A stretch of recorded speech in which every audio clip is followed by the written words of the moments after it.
Welcome to another Bitcoin consciousness conversation. Today, I'm speaking with Sourcenode, and I gotta say, man, this has been a long time coming, and I don't know, I'm just feeling really, really excited about whatever it is we're going to get into today. So let's get into it. How you doing? I'm doing great, man. Glad to be here. Yeah.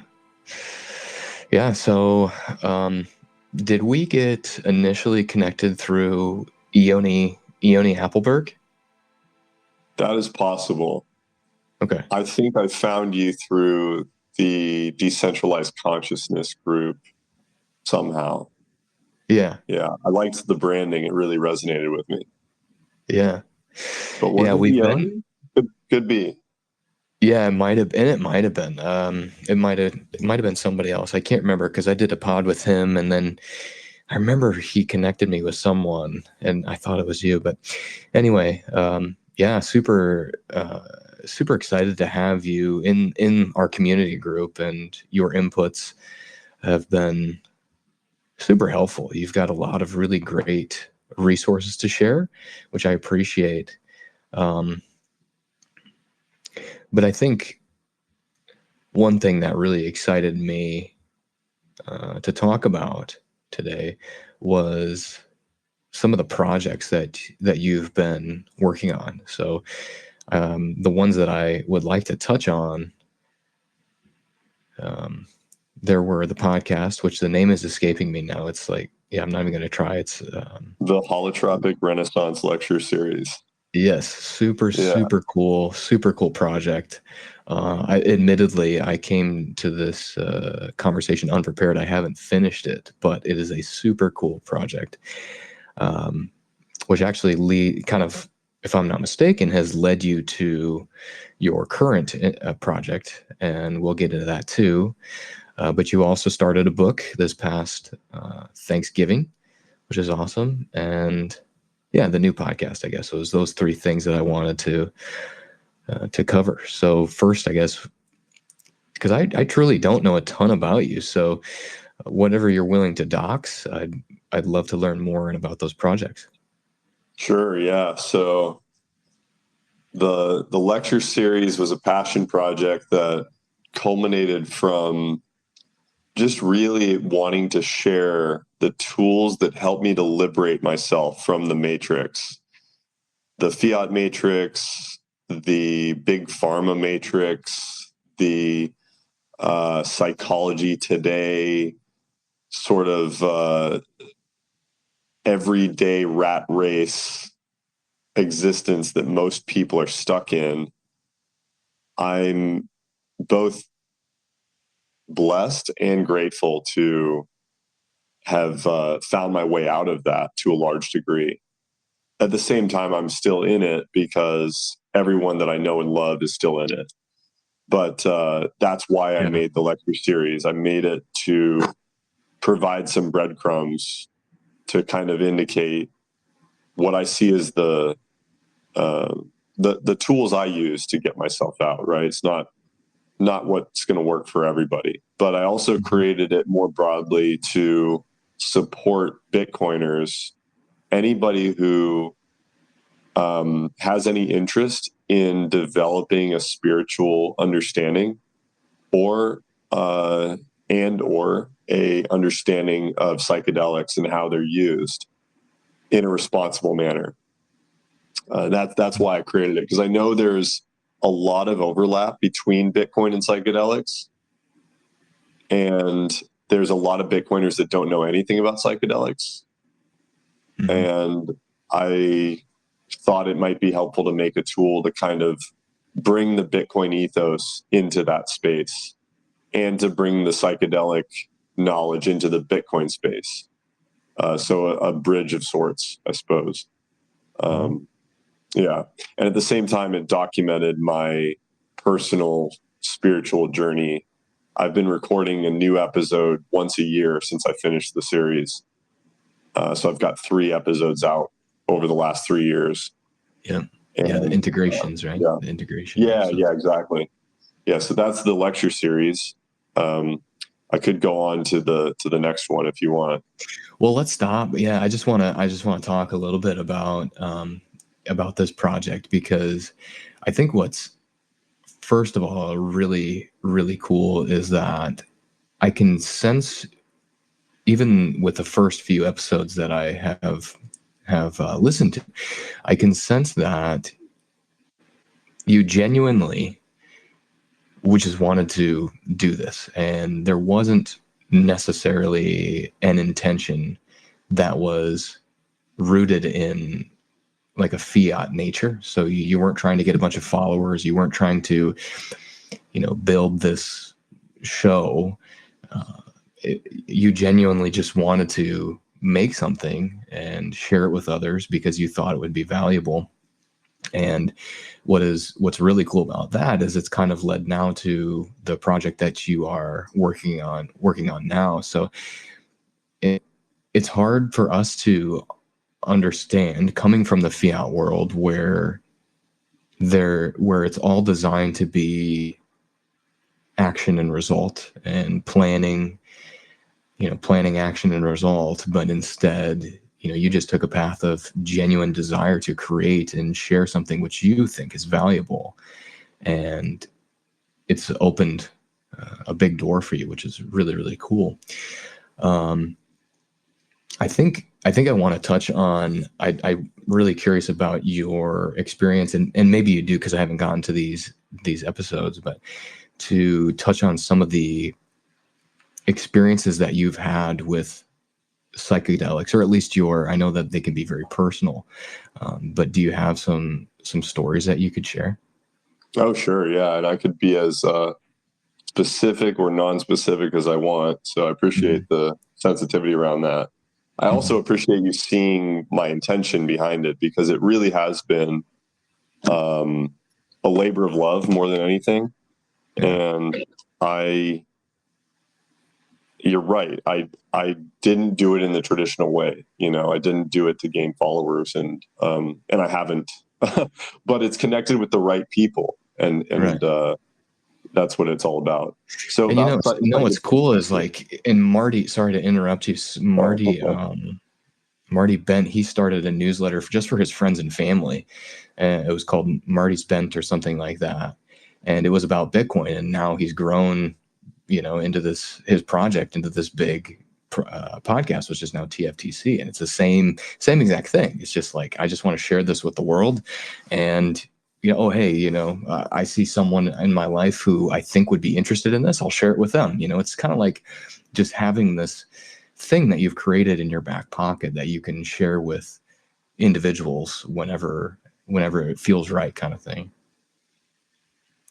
Right. Yeah.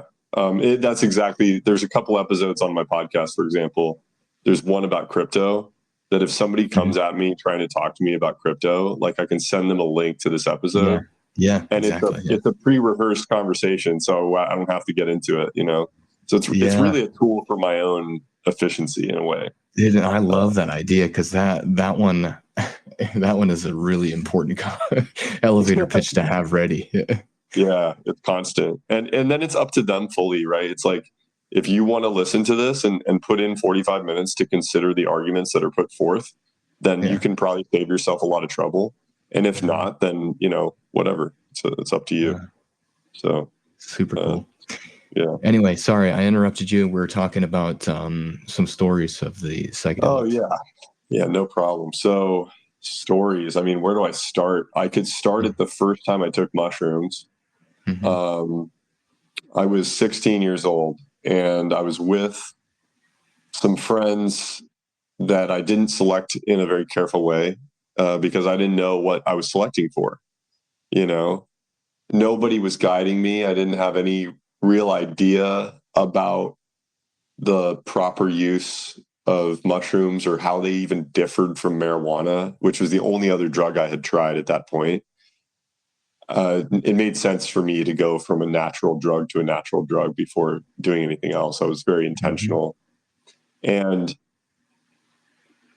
I'd heard a little bit from Terrence McKenna and some other people, but they don't really talk about, like, the practice what to prepare for when it comes to mushrooms. So that's really where I focused with the podcast. But yeah, I took them in a natural setting, in a place where I knew I wasn't going to run into law enforcement, and I knew I was familiar enough and far enough from society that I could be, free. Mm-hmm. And I had a really profound day. I had a day that showed me that there's more to reality than what meets the eye on any given day. And Crazy. I spent some time inside a cave by myself, which was in a way an introduction to my mind, like the depths of my own psychology. Being alone in a cave on mushrooms was like, I could sort of see the voices or the chatter, the noise inside the signal inside my brain. And that awareness has stayed with me in a subtle way since then. That's kind of developed into where I am now, where I can really sit back and like watch my thoughts pass by. Not all the time. It depends on how my nervous system is in that moment. But in general, I can usually watch my thoughts pass as they're arising. And I do owe a lot of that to psychedelics. But as I say, I think I said it in the podcast as well, there's proof of work required, right? Like, psychedelics do not make you more spiritual. They don't make you a better person. They don't make you smarter. They don't make you more sensitive. They don't do anything for you, actually. They can show you the way that you can do things for yourself, if you want to take them that way. Yeah. So yeah, that's kind of a vague story about it, but it was impactful, to say the least. I have a quick interjection. Sure. I mentioned to a friend the power of psychedelics, and he kind of wrote it off as like, as people basically hallucinating, but believing that the hallucination is something more. Was there kind of an aha moment for you to basically tell you that, while it was, I guess, a hallucination, but to give you the sense that this is real? What I'm experiencing is not just in my own mind. I'm experiencing something greater than just my physical body right now? Or was it purely just like a knowing? Yeah. There's so many different layers in answering that, in the same way that understanding Bitcoin has a lot of back and forth, like 2 steps forward and 1 step back as far as it comes to FUD. It was very similar for me in terms of psychedelics. And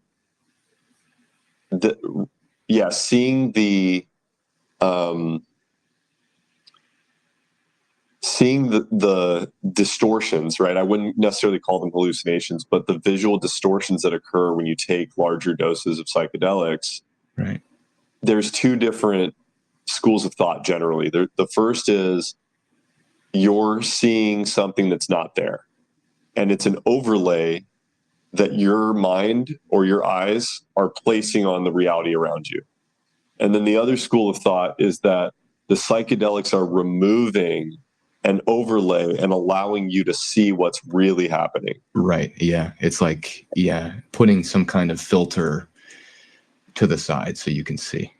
Exactly. Yeah. And I subscribe to the second school of thought, but at the same time, you have to be very cautious with that, because if you think that you have some profound knowledge that other people don't have, you can end up in this rather arrogant place where it's safe to make a lot of assumptions. Yeah. And that's a constant practice to avoid doing that. Interesting. Have you read any? I think the author's name is Carlos Santana. Have you ever read any? Carlos Santana was a musician, but I know the guy Carlos Casteneda, I think, is who you're They talking got it. about. Yeah, exactly. Santana is the guitar guy. Yeah. So yeah, you've read his stuff. I've not actually. I do know somebody that worked with him for years, but I haven't read his books. Yeah. I'm curious about them, but it's not something that's drawn a lot of attention from me so far.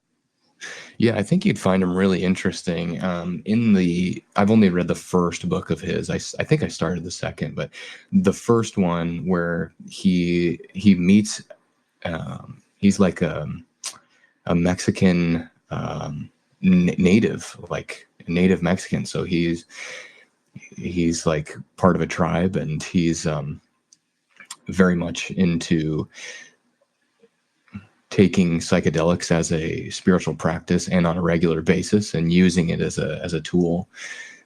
And so he was teaching Carlos about all of this. And at one point in the book, he's doing a ceremony with a couple other tribesmen, and Carlos actually didn't take any of this particular psychedelic, but he was there just observing, and he could see that, I think there were 3 men there. He could see these 3 men were basically all sharing the same experience together. They were seeing this, they were seeing the same things. They were interacting with the same things. He could just see that the way that they were acting, they were all experiencing the exact same thing.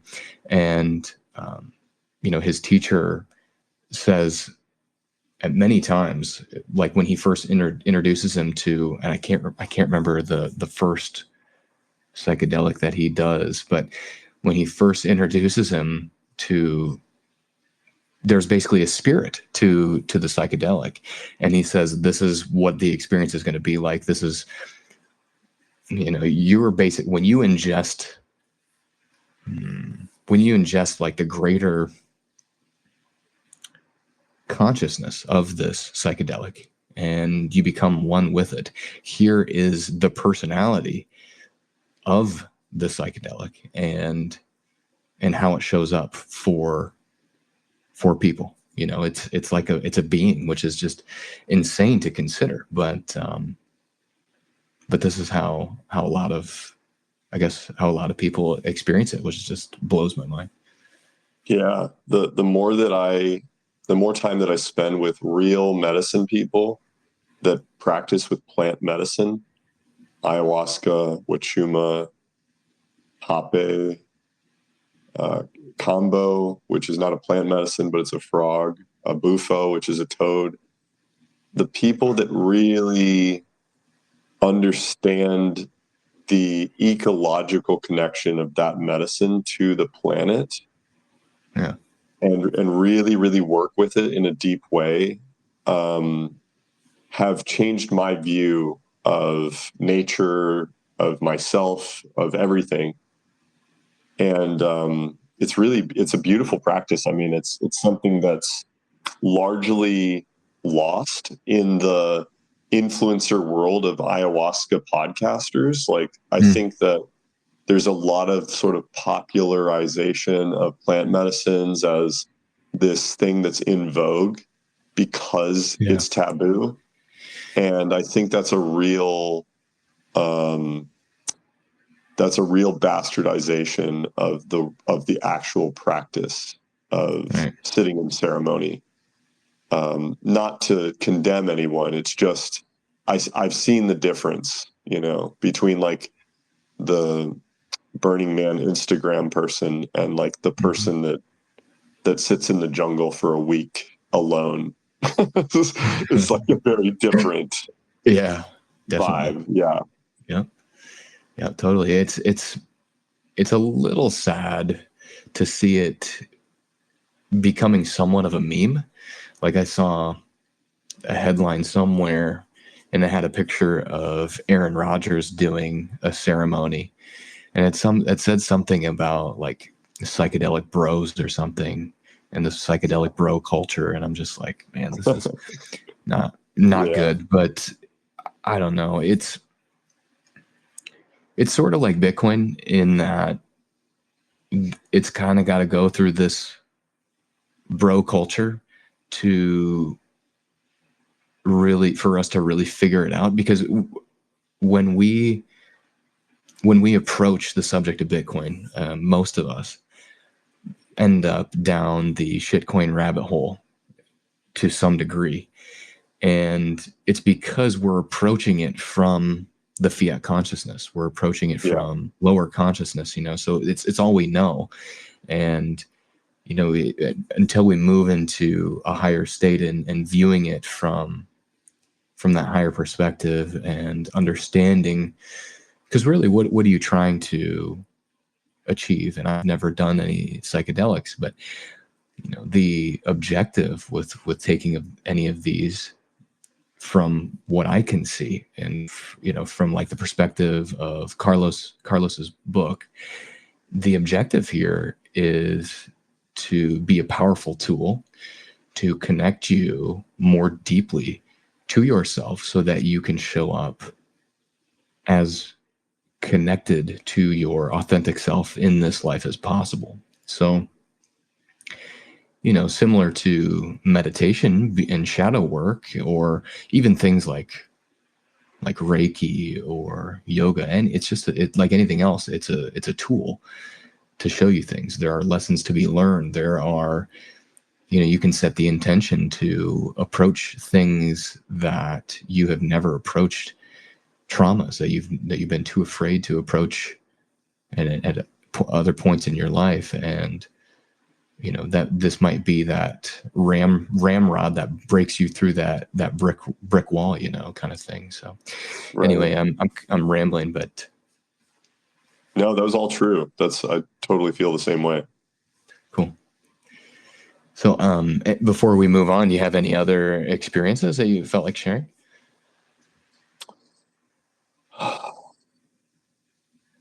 Yeah,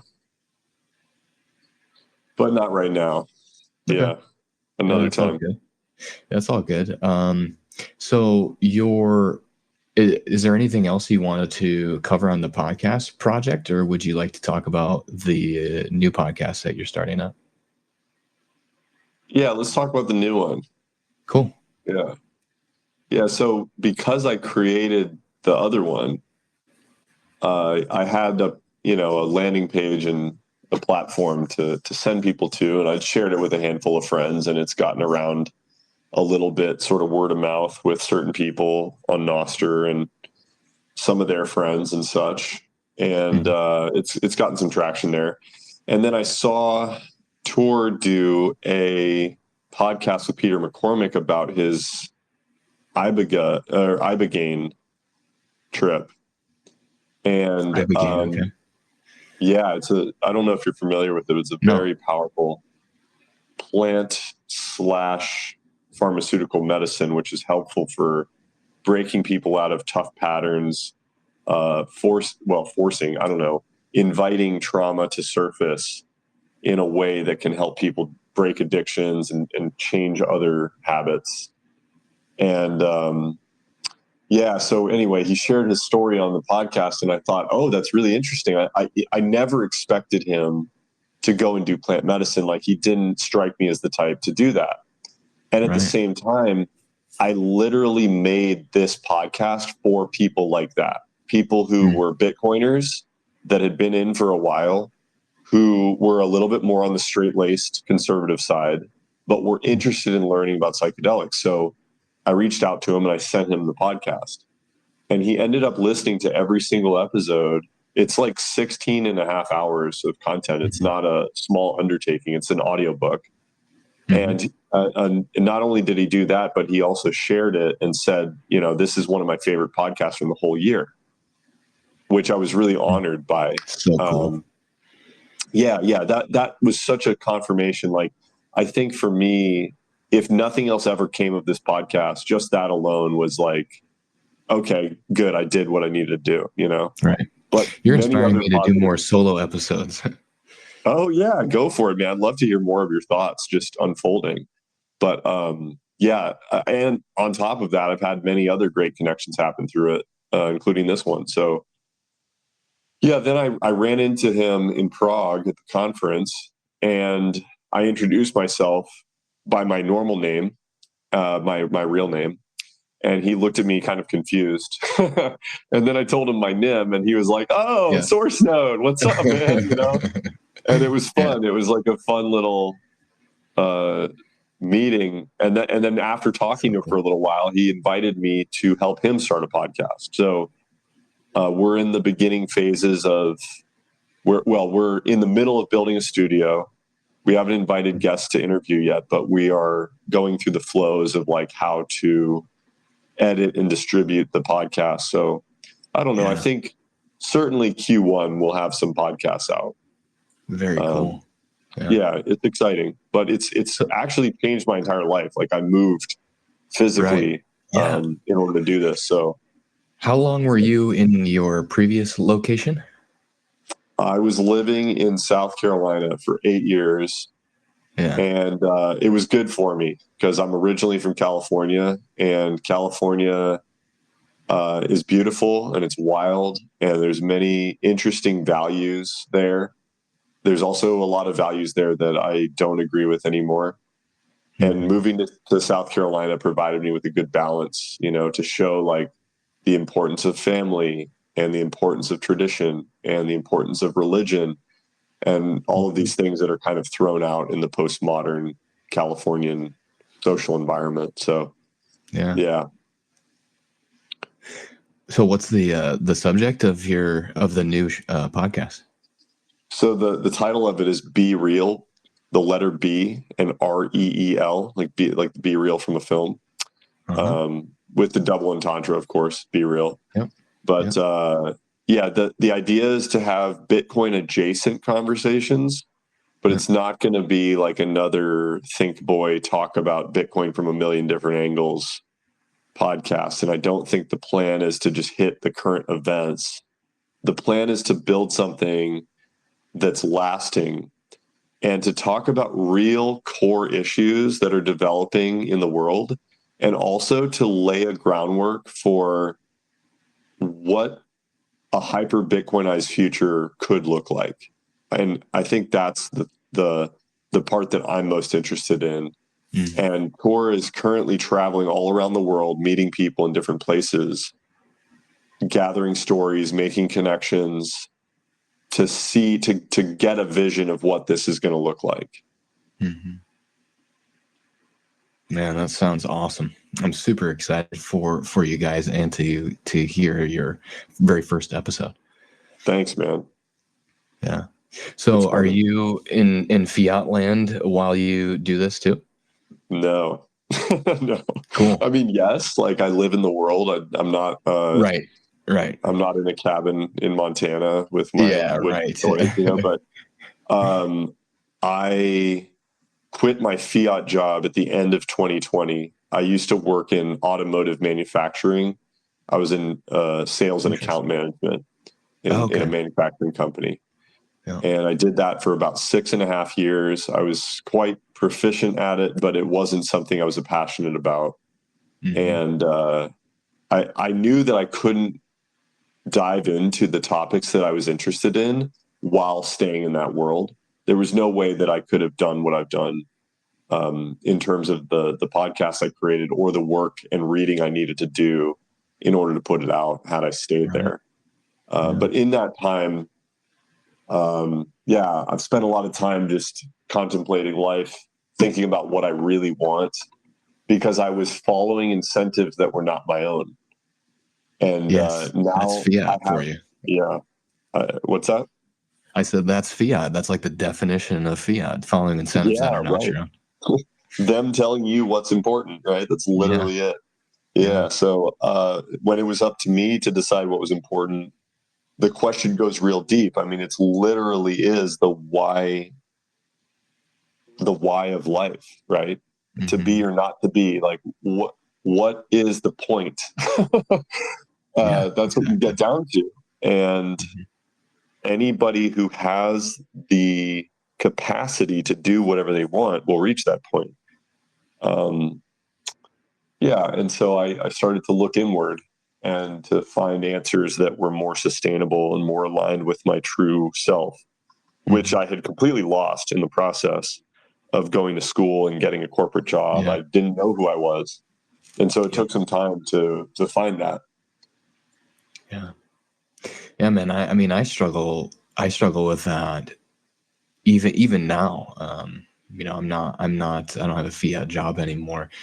And I still wonder sometimes if I'm, you know, following the flow of my highest self, or if I'm trying to satisfy some twisted filter on the way that I see the world. I think, well, certainly I still struggle with scarcity patterns. I have such a hard time, you know, and you hear this in spiritual circles all the time. Money is love. Money is just energy, yada, yada. But for me to practically say, okay, this month I'm not going to worry about money. I'm not going to take responsibility. I'm not going to like budget or plan. I'm just going to spend what I feel like spending. It's just really, really difficult for me to make that leap, especially because I have a family. I've got 3 kids. Mm-hmm. So, you know, so it's things like that that are still distortions on the way that I see the world, which prohibit me from living fully authentically, I think. But yeah, I feel that, man. I definitely struggle with the same thing, have struggled with the same thing. And I know that when you end up on the spiritual path, you get into this mindfulness of, well, you know, if you live in abundance, then everything comes to you. You don't need to worry about anything. And if you live in the moment, in the present moment, that's all you need. And at the same time, as a Bitcoiner, I'm like, yeah, but time preference, like time preference requires you to think about the future. So finding a balance between those two is a very interesting sort of, it's not a conflict, but it's like there's a tug of war playing out in both directions. Yeah. But the interesting thing about it is that, like, we live in a society that has a very, very high time preference. And so our baseline is skewed towards that. If we were living in a society that had a lower time preference on average, it'd be a lot easier for us to make responsible decisions without thinking about them. But if you just go with the flow all the time, you can blow your entire paycheck and then some very easily. And so, yeah, it just depends on how conscious you are of it, and also how much you think you need versus how much you want or how much you can have, or, you know, it's a constant battle. I think I'm living very responsibly, but I do enjoy myself at the same time. I've traveled a lot this year, and those experiences traveling, I can't possibly replace them. Yeah. I went and did the rite of passage with Captain Sid in Thailand this year.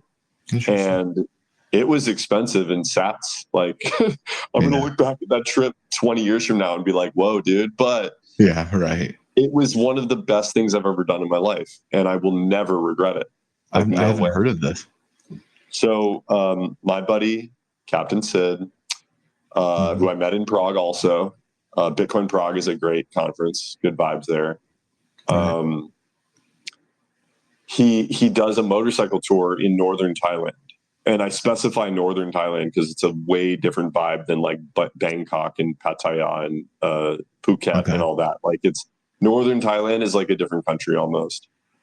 And he takes you around to all these little hidden nooks and crannies and places to go eat food and windy roads in the mountains.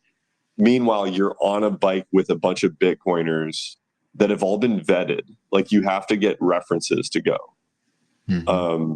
And he confirms that everybody's a real Bitcoiner before they're invited. And it's about 8 days, and it was some of the wildest riding I've ever seen. I like rode my motorcycle through mud past elephants and like all kinds of stuff. It's great. Way. So cool.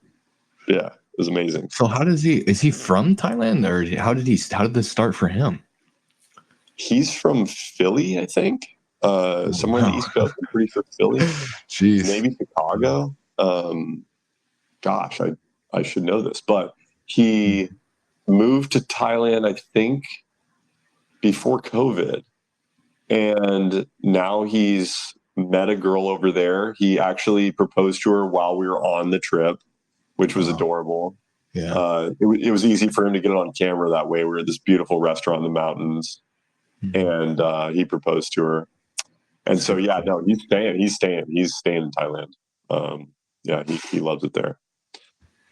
Way cool. So yeah, once again, somebody just following their greater excitement, basically. Yeah. Yeah. So I think like the ideal, the model of the universe that I'm finding is consistent among a lot of material and people through podcasts, is that the universe is designed to continue to evolve. And if we find ourselves hung up on something like a scarcity pattern, we will continue to build circumstances in our reality which challenge that scarcity mindset. And once we are ready to move out of some of these patterns and programs, we will do so in a way that meets us where we are. And what I mean by that is if I were to tomorrow just be like, all right, I have these scarcity patterns, but to hell with it, I'm just going to go for it. I'm not even going to worry about it. I'm just going to spend whatever I feel like spending. I feel like I want this in my life. I feel like I want this, and I'm not even going to care. What I'll probably find is at the end of the month is I probably will have some of those fears come true. And the reason for that is because I had a bag of mixed intentions. So the universe reflected back to me a mixture of me having like this half belief in the abundance mindset, but also still hanging on to and testing the fears which I still hold in my emotional body and still form my worldview around. Do you feel similarly, or? Yeah. I know what you're talking about. I know exactly what you mean. Because if you're holding that resonance, if you're resonating a place of doubt, then those doubts will be reflected to you without a doubt. Right. But also, if you have faith more broadly in a higher power, that everything that's going on is for your highest good, then those instances of fear are not as critical. Right. That's the way that I think about it. But the other thing about myself is that I was just explaining this to a buddy yesterday. I have this tendency, if I'm playing a video game, to heavily over prepare for everything. So like, I'll wait till the last minute to upgrade my weapon, or I will stockpile way more troops than I need before I invade, or, I like to wait until the cards are stacked so hard that it's easy. Yeah. And that's my savings mentality as well. So Interesting. At that point, it's like, even if I make a mistake, it's not a big deal. Yeah. Yeah. That's my own attitude about it. I don't like to cut it close. I like it to be an overwhelming victory. So, yeah. It's both the energetics, right? Yeah. And it's the preparation and the practical real world application, being in the world, but not of the world, balance.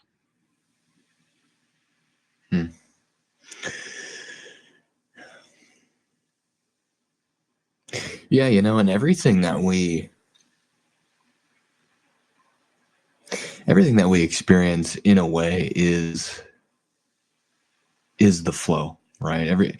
There is like the flow of the highest self, or there's the flow of the highest self mixed with lower selves,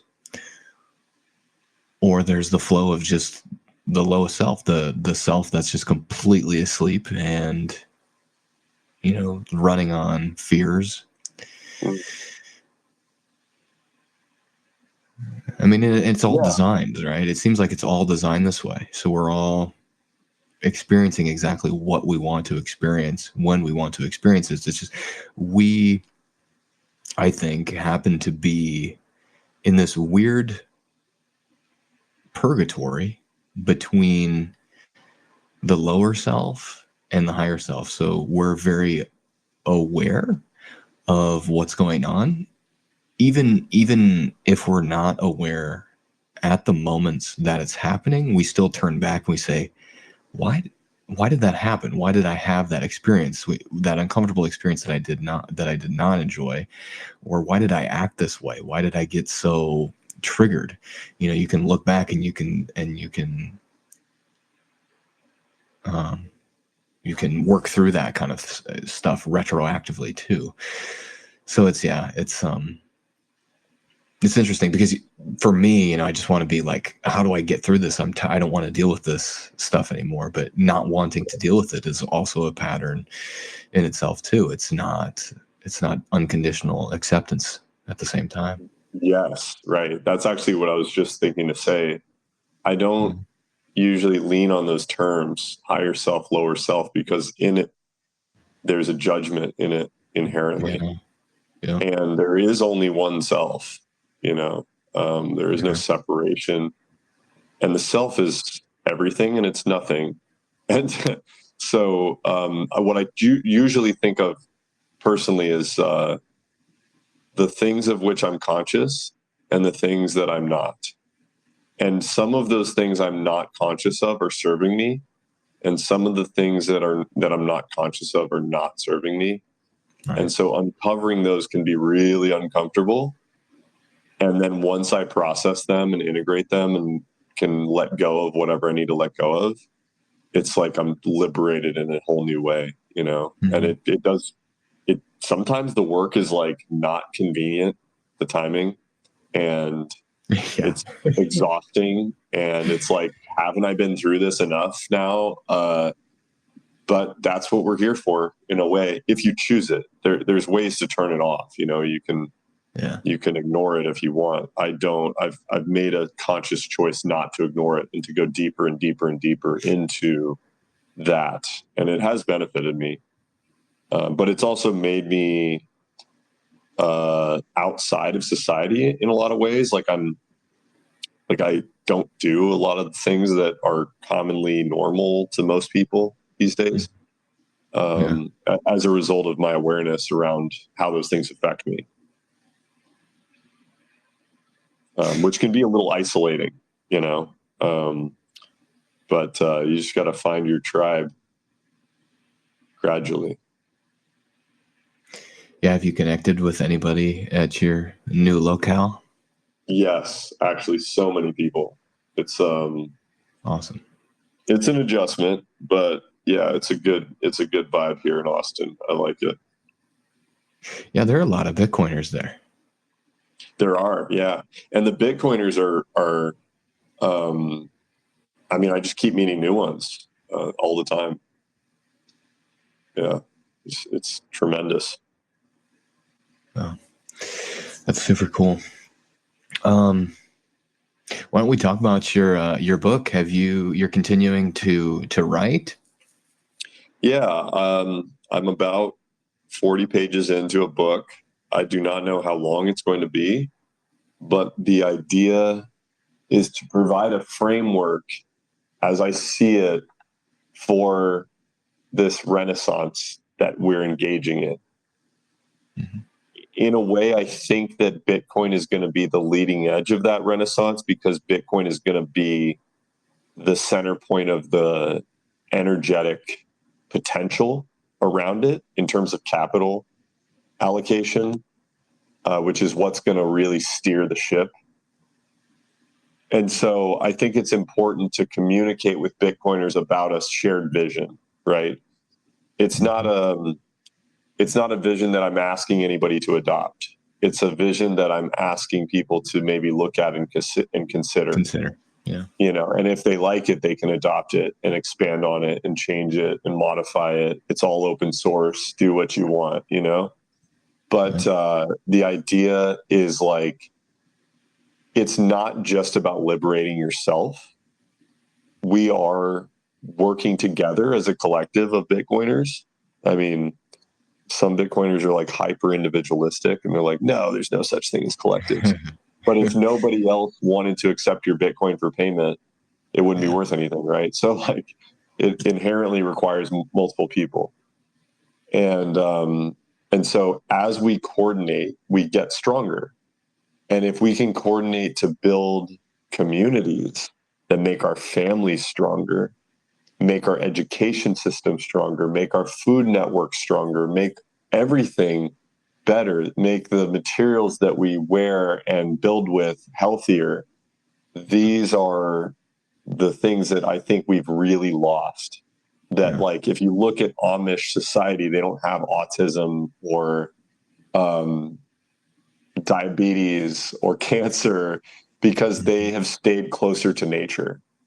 And I'm not suggesting that we go be Amish because I really like my smartphone, but there's a balance. There's a balance to be found. Yeah. So that's kind of the idea. Yeah, it's really cool. And I think what you're probably trying to get at is like explaining a feeling, because the money consciousness of Bitcoin is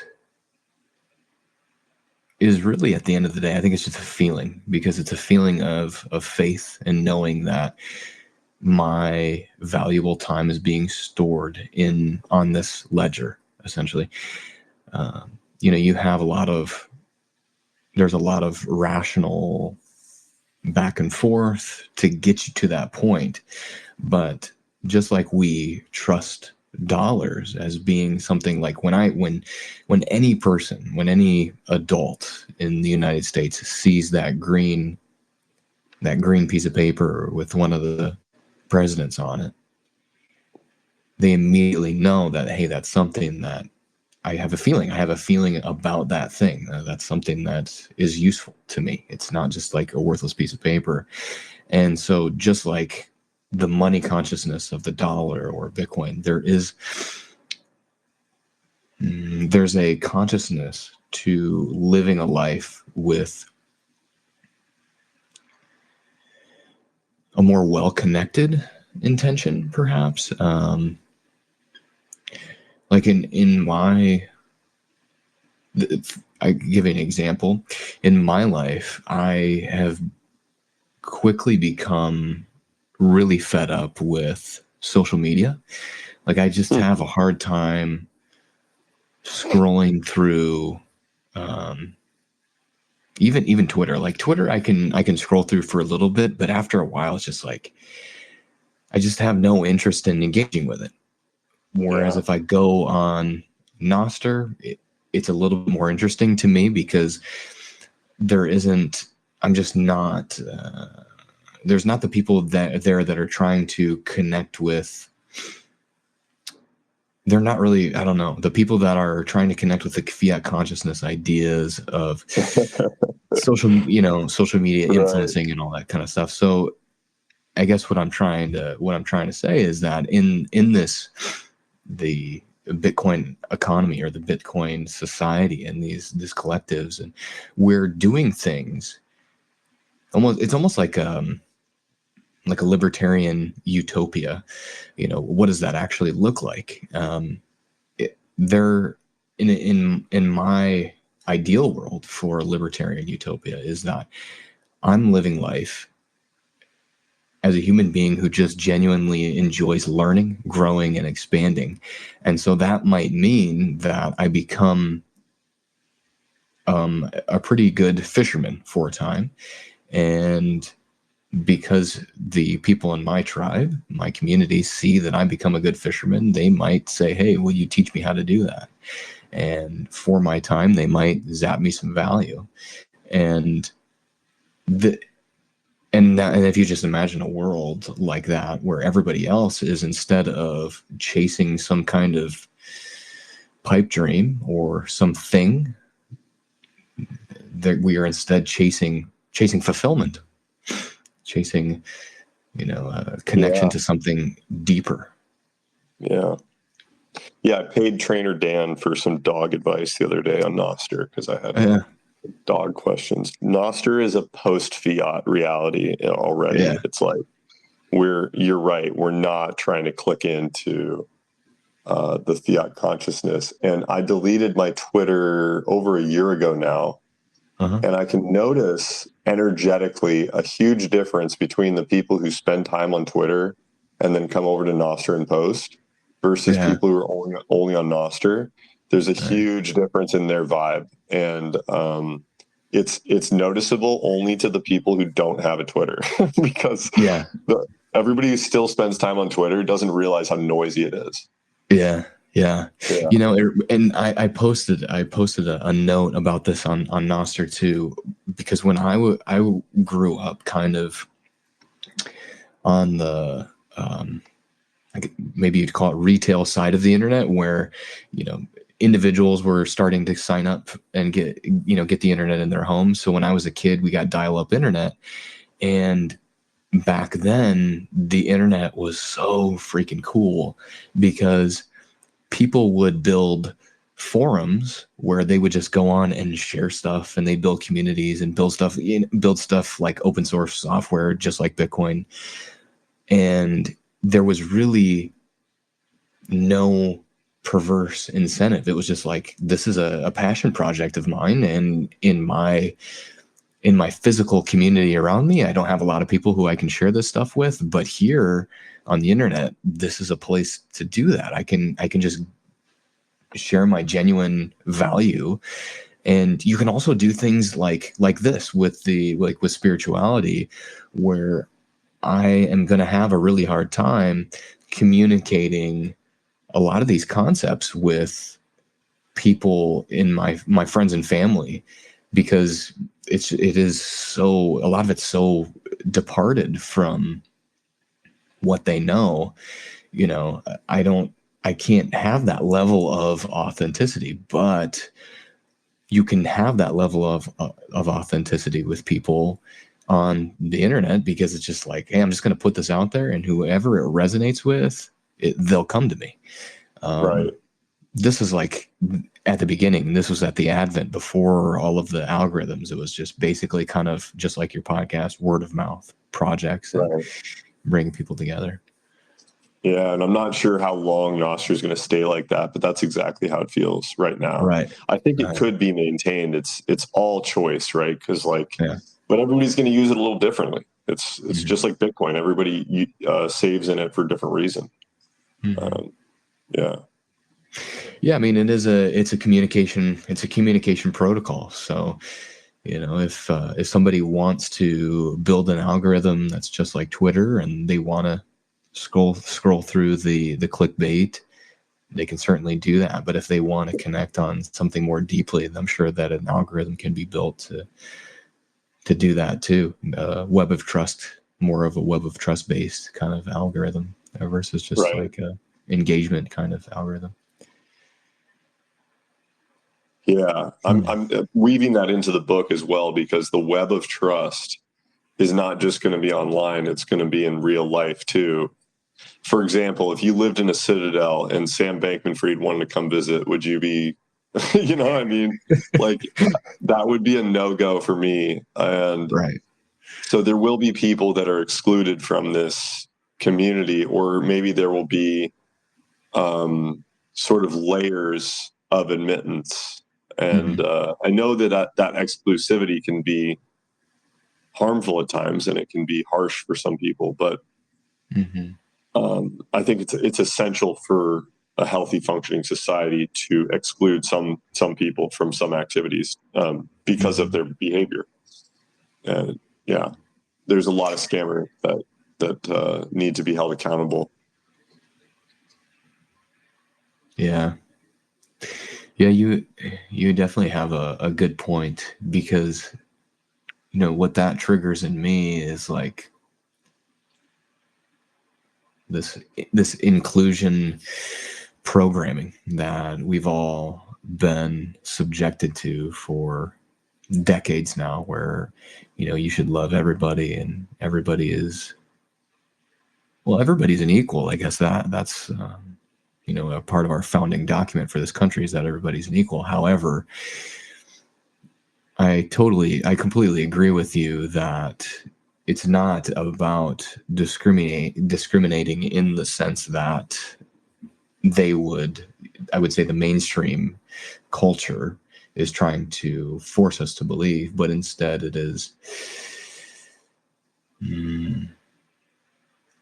filtering out people who have similar intentions, So Yeah. if you're building a citadel, building a new society where the intention is to seek that fulfillment, to seek that authenticity, then you want people to also be there doing the same. Because if you have even just one person who's there, like a Sam Bankman-Fried, you see the value that they try to put into your community, and you immediately see that it doesn't fit, and it's Right. then becomes a leech upon your society and upon your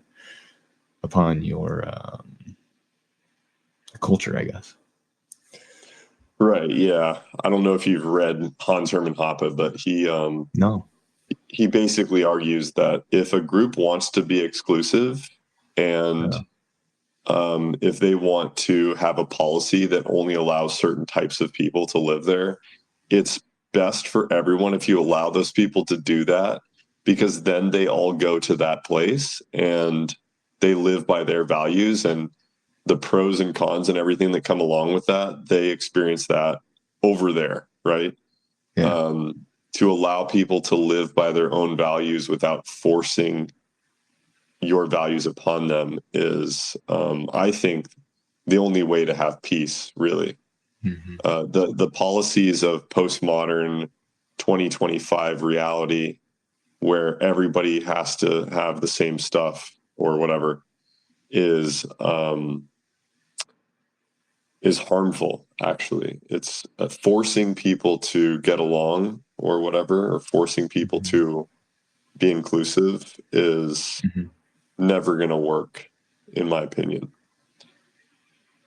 Yeah. It causes more conflict.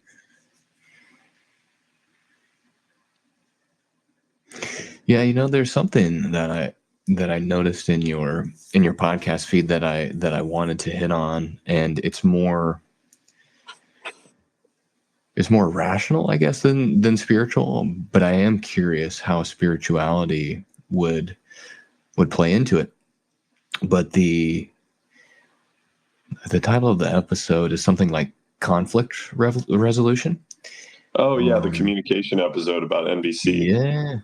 Yeah. So, I listened to a podcast called The Peace Revolution, and it's an older podcast, but there is one particular episode where they focus on communication and kind of doing what's called a needs assessment. And I think that is so I really connected with the message of that episode, because if we were all, I mean, this is like that, to me, would be like the first necessary evolutionary step for mankind to get out of all of this BS. If we could, dude, totally agree. Yeah, I'm writing my chapter on ethics is grounded in exactly this thing. Yeah. And it's basically, the idea is everybody has needs. Every human being has essentially the same universal needs different people to different degrees, but everybody can get their needs met without compromise and without forcing anybody to do anything. That's the general approach. Sounds utopian, sounds easy, Right. like too easy to be true. But if you follow the philosophy fully and you intertwine that philosophy into the culture, I think that it could be true. It's just that everything is kind of oriented in a way right now that is making things worse rather than allowing for things to be neutral or to get better. And before you can start having a conversation about healing old wounds, first you have to stop the harm. And so I think stopping the harm is what Bitcoin will do eventually. And then the next step will be uncovering all the damage and healing the relationships between nations, between races, between people, to bring everyone into a place of more compassion, which is spiritual, but it can be done through a rational lens, in my opinion. I mean, it's all one thing at the end of the day. Like the most rational thing to do is to be compassionate. And the most spiritual thing to do is to be rational. So I'm glad that Bitcoin is here to enable that alignment, because up until that, it was much harder to see. It was always there. It just wasn't obvious, at least not to me. It took Bitcoin to really liberate me enough to understand that, you know.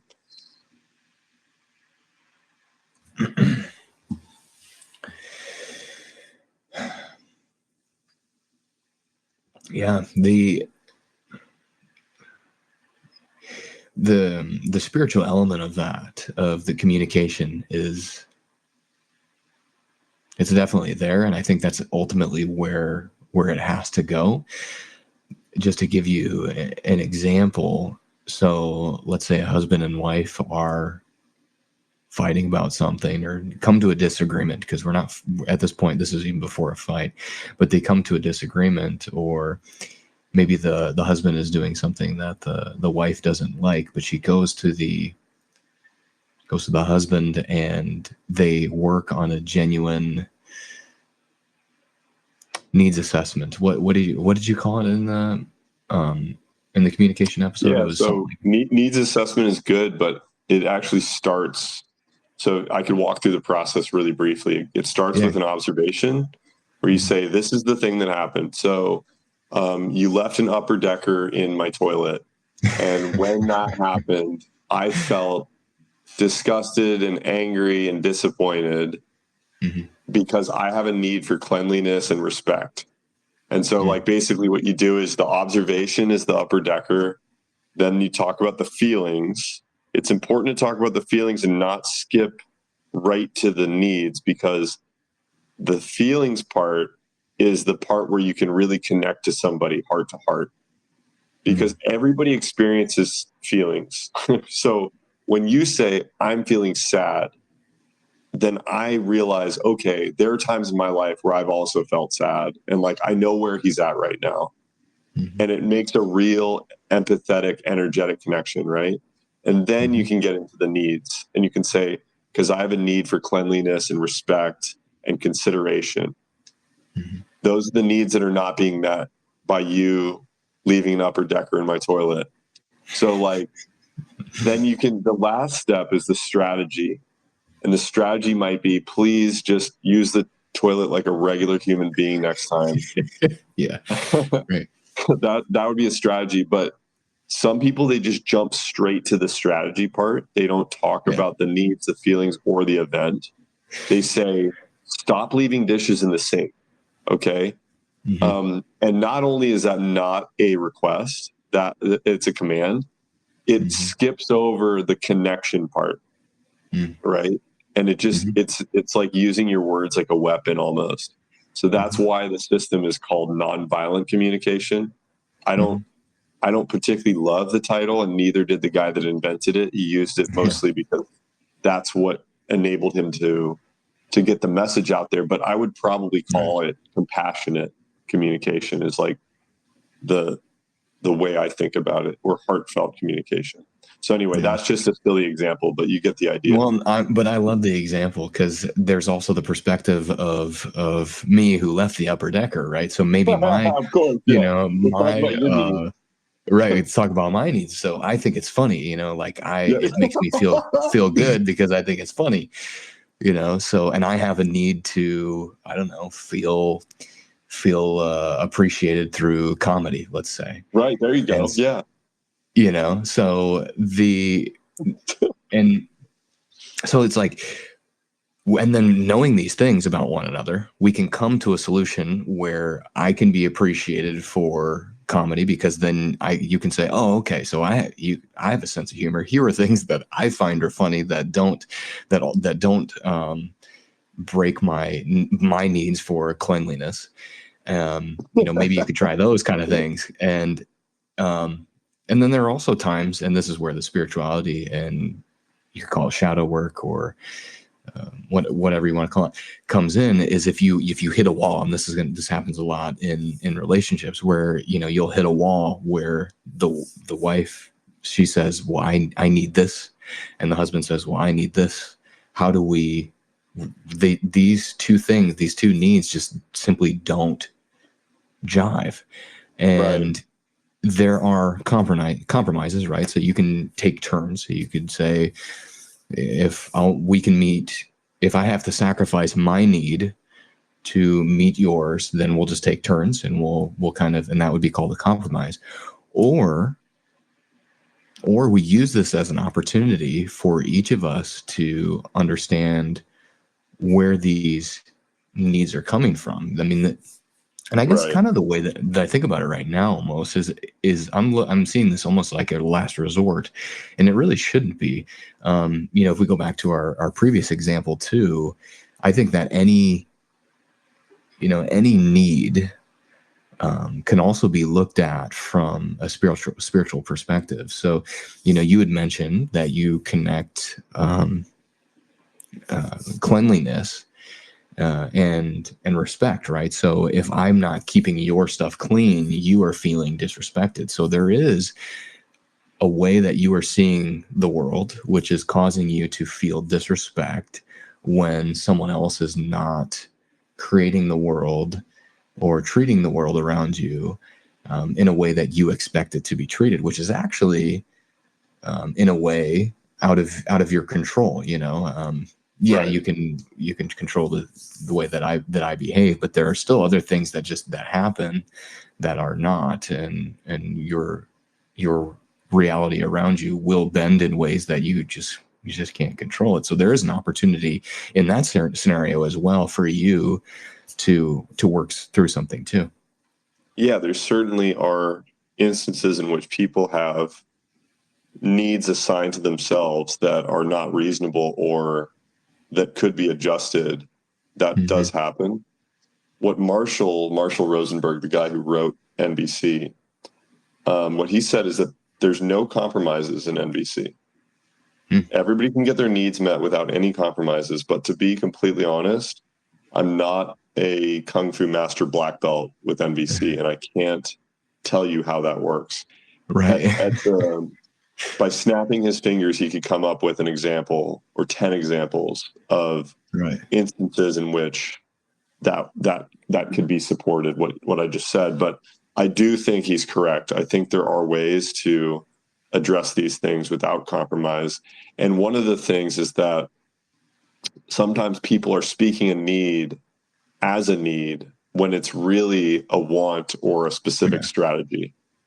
Yeah. They're saying, I need you to brush your teeth twice a day. That's not a need.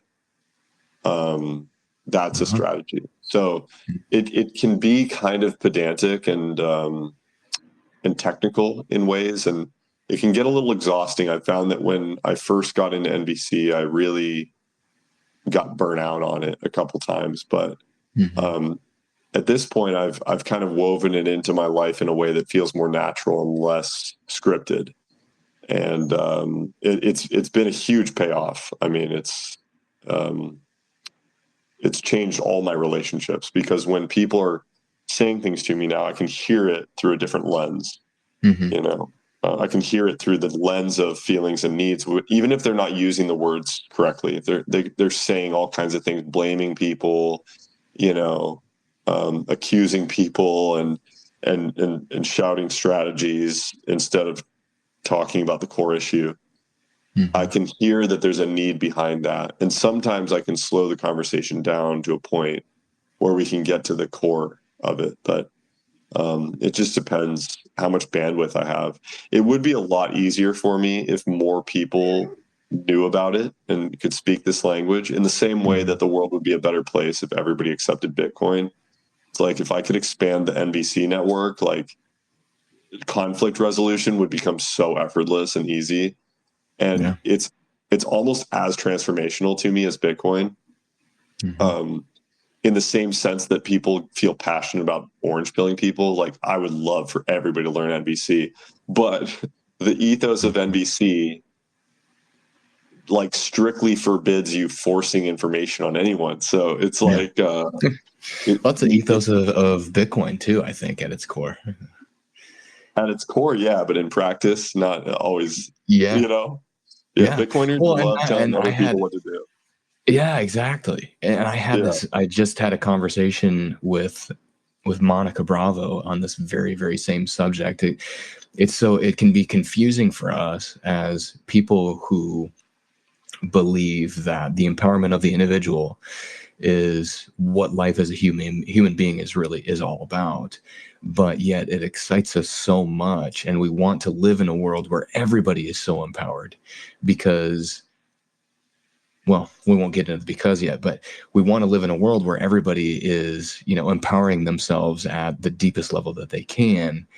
And we want to just shout it from the rooftops that, hey, you can live in this better way. You should do it, but that's the opposite of the ethos entirely. Yeah. Yeah. I think that part of it is the ethos of Twitter has infected the ethos of Bitcoin to some degree. I don't understand why Twitter is such a place of conflict. I don't understand that. Truthfully, I think it has something to do with the intention of maybe the employees or the code or something. I don't know, but I don't think that that's Bitcoin, and the early days of understanding Bitcoin for me was like sifting through a lot of toxicity and immature behavior. Right. Seeing like, that's not helpful, right? Yeah, Seeing the right. stuff that's not helpful, sorting through it. Right. Like, I'm glad I sorted through it, obviously, because it benefited me tremendously. And the ethos makes sense, right? It's like, if you can't hear the truth in what I'm saying, regardless of how I say it, you don't deserve to understand Bitcoin. But that attitude is not one that wins people over, And so what it really comes down to is, do you want a world that's better for just you, or a world that's better for everybody? I want a world that's better for everybody, ideally. Is it possible? I don't know. I would like that. I think that's the ethical choice based on my values, but I'm not going to force that on anybody else. If you want to be, hyper individualistic and live on an island by yourself, like, go for it, but it doesn't sound like fun to me. No. And we've lost the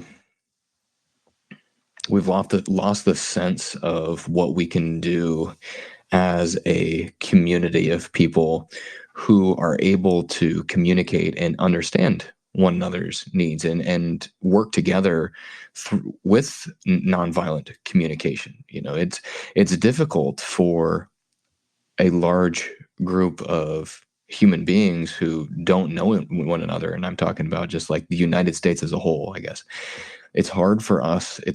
I would say impossible for us to work together as a group of 350 million people. But when you get down into a group of 10 who live similar lives in the same place, have similar ideals, that's when you can actually accomplish things. And to me, that's what the opposite is being pushed by the mainstream, and has in fiat world for a long time. That's kind of what's culminating here, is everybody needs to be the same, everybody needs to be accepting. Here are all of the rules for all of us to follow, but you can't accomplish anything this way. The only way that you can really live that kind of life as a bunch of people who are separated from one another is you go to your work, you collect your paycheck, you go get your food, you come home, you watch TV, maybe you have a couple friends over, and that's it. It's not about actually building something with another person or connecting, and working through problems together. It's something so weird and just unnatural that what we've grown into as a society.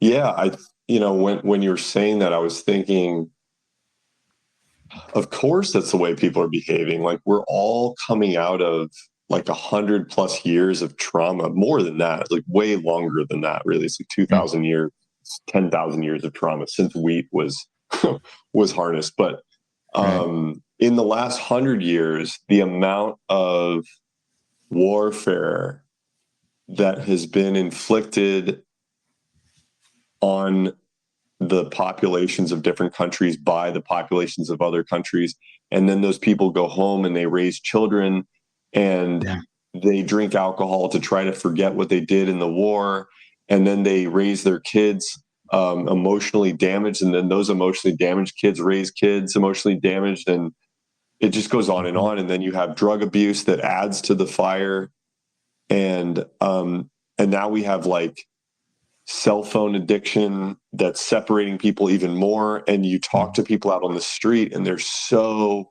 anxious and they're so divided from themselves, and they don't know how to be present with other human beings. They can't even be present with themselves.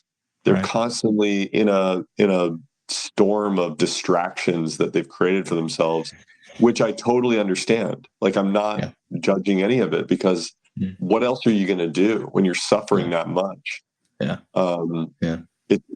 the easy way out. So I get it, but it's none of it's surprising, I guess, is the point. We've just completely, I just feel like we just completely lost touch. I think that exactly. And that's what I was going to say, is the optimistic side of it is through Bitcoin and through my spiritual growth. I have begun to feel a fire within myself to want to do these high or these low time preference behaviors, to take care of myself, to buy things that not for their own novelty, but instead just for their for the way that they excite me, or for their practicality. It's not just to have stuff for having its sake. And the big one is to connect with people. And that's part of why I began hosting episodes on this podcast. Is I just wanted to connect with other people who wanted to do similar things in their own lives. Because going through the motions, it didn't fit anymore for me. So it's quite an upgrade. Yeah, there's two ways to look at it. It's like, did I make a decision to go on this spiritual journey, or did I kind of have to? Does it just lead there? Yeah. It almost feels as though I was forced. In fact, my body was shutting down on me like that. I was getting sick more often. I had back pain. And it was ridiculous to have these issues in my early 30s in my late 20s to have chronic back pain. Why is that so normalized? That's insane. That's like a problem that a 60 or 70-year-old should have, Right. And or shouldn't really. I mean, nobody should have that problem, but it was absurd. And I knew that if I kept going down that road, I was going to die. And so it wasn't really, in a way, it wasn't really a choice, but it didn't mean that I didn't have to make a lot of choices in that direction, I'm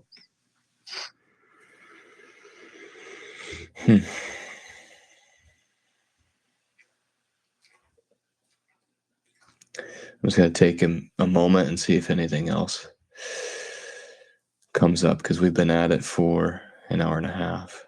Oh, have we? Wow. It felt pretty effortless. Yeah, nice. Yeah.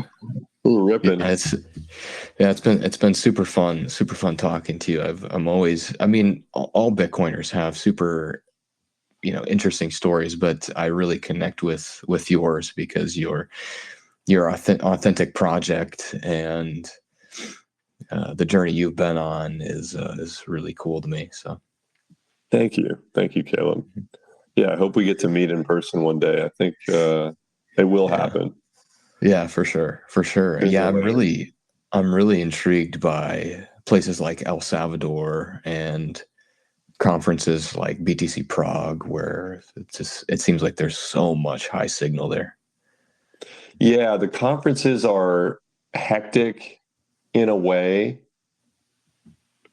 but they're great. I like the smaller conferences personally, and the bear market conferences. The bull market conferences are like, you're going to get a lot of noise and not as much signal. But I was really looking forward to Bitcoin Freedom Festival this year, but it's been merged in with a festival, which I'm sure will be fun. But I decided not to go down this year. Just the travel wasn't going to work for me. But that place is amazing down in Uvita, Costa Rica. Okay. And what the Bitcoin jungle guys are building down there is unbelievable. Like I like the Costa Rica scene over El Salvador at the moment because it's more grassroots organic, not top down. El Salvador is kind of on the world stage. It's like a big thing. And they have a pretty sordid history in that country. It's tough. The infrastructure is not there. Costa Rica is more my vibe personally, but I think El Salvador 5-10 years from now is probably going to be one of the nicer countries to visit in all of Latin America. Yeah, it's going to be crazy where that's going to go for sure. Yeah, I can't wait to watch. It's beautiful.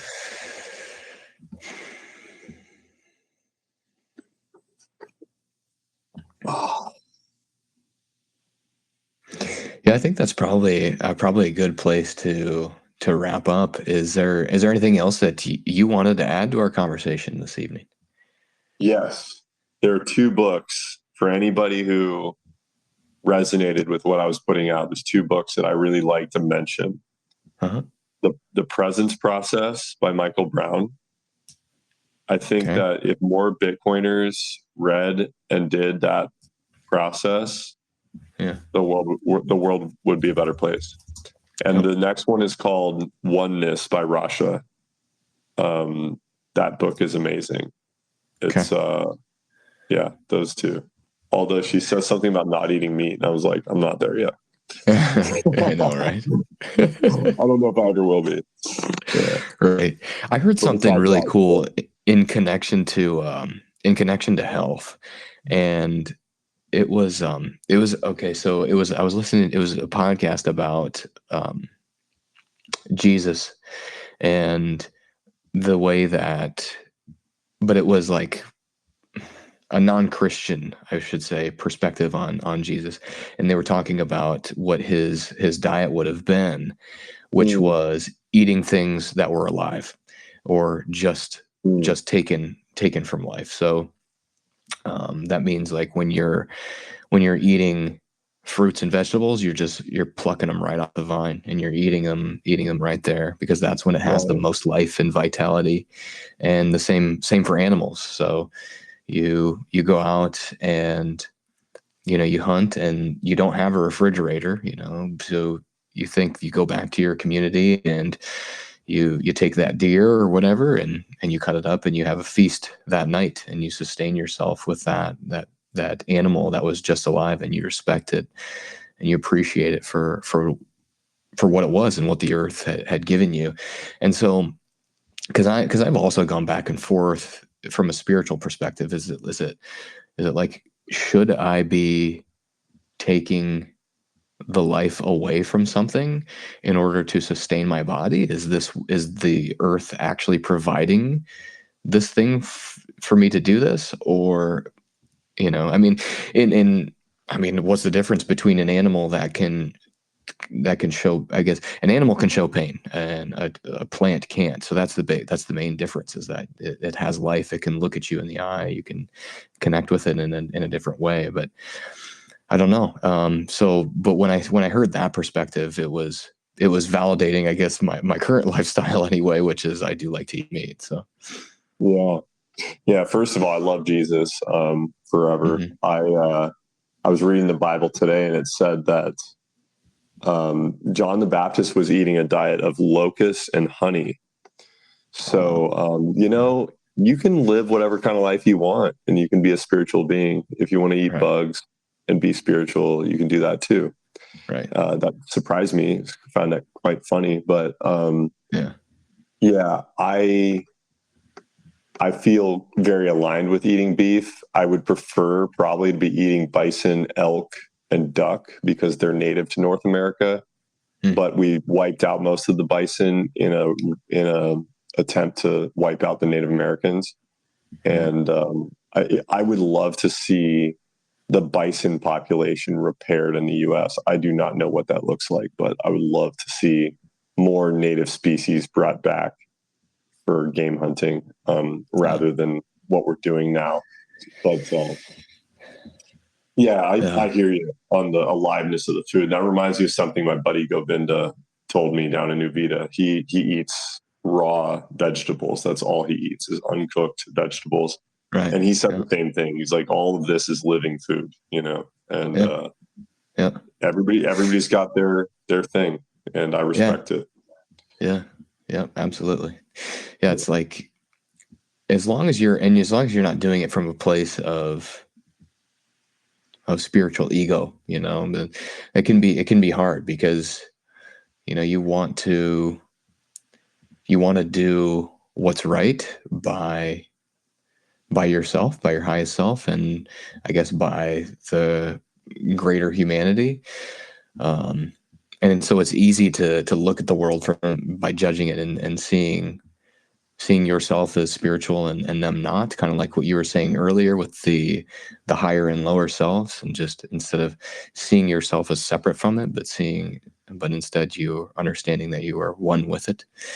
I think that's really probably what this whole journey is all about, is integrating into one, just like, it's almost like the universe has fractalized itself down into, actually I wrote a short little story on this, which is the universe becoming aware of itself, and it just fractalizes down into nothing, and not into nothing, but into infinite little pieces, and then all those infinite pieces realizing they're all the same and working themselves back up again. That's literally exactly what it is. I like the way you put it, fractalized. I think that's probably the perfect way to put it. I might borrow that. It's beautiful. Right. Oh yeah. So it's like we pretend, we basically are born into a reality where we're just pretending that we're separate, and just to feel what that's like, to feel separate from all that is, and to experience it in isolation. Yes. Because it's contrast, right? That's really what I think. That's kind of what reality and rationality really, what it all is. It's what is a thing, what is not a thing, and what are they like when they're all together, and then realizing that we're all the same in spite of all that is like, it's so hard for us to understand, but it's really fun to figure it out. Yeah, I don't think it can be understood really. or explained, exactly, but it can be experienced. Yes. I have Yeah, because experienced like it. the understanding aspect is, let's see, it's it by itself is limited in just in definition, kind of. So, we're so used to the fiat world is super, super rational, and spirituality kind of takes a back seat. But what if we live life as spiritual beings and we use rationality as a tool for communication and for getting along in the world? Yes. Yeah. You just don't want to let the mind run you. The mind is a tool. It's not to be, not to let it overpower things. Yeah. Well, and they say that you're supposed to lead with the heart, and Yeah. that's it's a big transition, God, because that's like I hard. feel, yeah, when I It's hard feel in my this world. body and feel my consciousness, it feels like it's in my head personally. Yeah. Mine shifts depending on my consciousness in the moment, Uh-huh. but and I do make a practice of lowering my consciousness down into my body a lot. But leading with the heart all the time, I mean, you can get yourself into a lot of trouble. You can give away everything you own. You can you can end up in a place where people take advantage of you because they have nothing and you have what they want. So yeah, it's a balance between the heart and the mind, I think, is required. But the more people that can live in a heart-centered place because they're in abundance, the less we have to worry about theft and violence and all these things that we worry about today. Yeah. Yeah, and I always come to the same conclusion when I really get down into the nitty-gritty of the utopic, authentic,